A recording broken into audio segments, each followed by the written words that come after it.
Okurejera hari umukuru w'irwaro rya Kigorobya Health Center yakana umur district ya Hoyuma Dr. Lawrence Baruku aharuburu bakazigana 30 bari kuzara buri kwezi hirwa redi abana bari hagati ya 5 na 10 bazarwa batashikire tuzalisa abana abakazi 13 on average mu 13 usanga abana bari nga 10 bazairwe batakahikire abo babende bagenda boma ubumwe abandi tibasavayivinga tibakutahayo abo muhanda kuva guraira. Dominic Karyarugoko uri umukuru w'ishemero rya Forobeto Nasaland Primary School mu rurembo rwa Hoyuma abahayo incubated hamwe na n'ikizaniro cy'abana binakakoko ka sirimu na screen bagamba ngo ece bakozere no kwenda kwegesa abantu umutima go kuyamba ebirebe twine kizibungu abantu bingi bakunda kwereza konkano bacira kutwara n'abantu abine kace nabone bambenda bakabiyeho so okufuna obuyambi buno obugire mu isomero lyetu ya Forobeto kijja kuyamba okukora abantu abana abatakahikize abazairo batakahikire ekyakana gikusembayo TV television set batoheraho no musoro gomezi mukaga ebyo bikiryaho omushaho Maureen Happy yagamba ngo burwire bwo mushija gwensiri bweyonjire no bukirabe ngo government kahereza abantu obutimba bwensiri tuli along the lake shores ubundi batwere hanyanja ubundi babutegese enkoko zitalibwe ebisoro ubundi bakabutunda buba ngeri kugambire abantu tibali kurungi mu byentahire zabo ya sente so oyesanga any opportunity they get ate waratungia katimba nkako nakatunda na atunge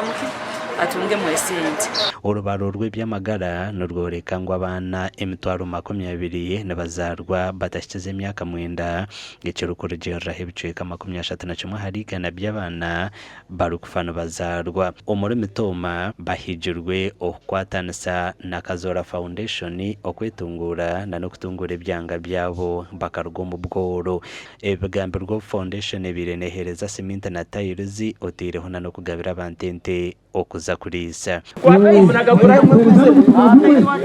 oburisa tubuherizishaho 50 za cement zeriyaha kandi na Mayanga Secondary School Headmaster ngugwaho nabo tubaherizishaho 50 kandi na Makomi Rusheregenyi tukabahereze box 10 za tiles nazo zeriyaha Ruchuru cyacho Uganda twabahereza eshaho e-box 10 za tiles nazo zeriyaho kandi na Nyaruzinga twabahereze box 20 za tiles zeriyaho intwaro mugishogo ubwo kwebaza omuyizina y'uburisa ni kanisa y'amayango kutwarira hamwe okusima Kazora Foundation kandi naho nareba ko muntu abo kutereza amana no kutwatsiraho umbyo kutungura amaramizo gitu akaturagansanisha mu 50 kandi yatweterizo bakuzakira kandi muri yazitereza kandi cyo cyonka ayire ibintu byinje byakukora abwa society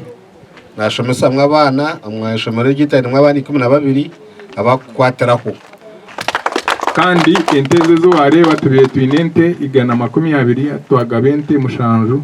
za 20 igana 2 na mushanju in total is Kazora Foundation nebindi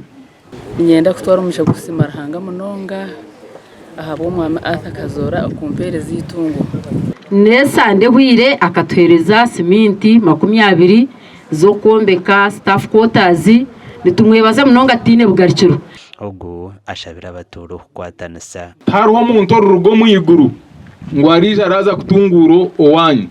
so nicyo kureba twatireho foundation yo kushabo buyamba handi bakibureta tukabuhereza abandi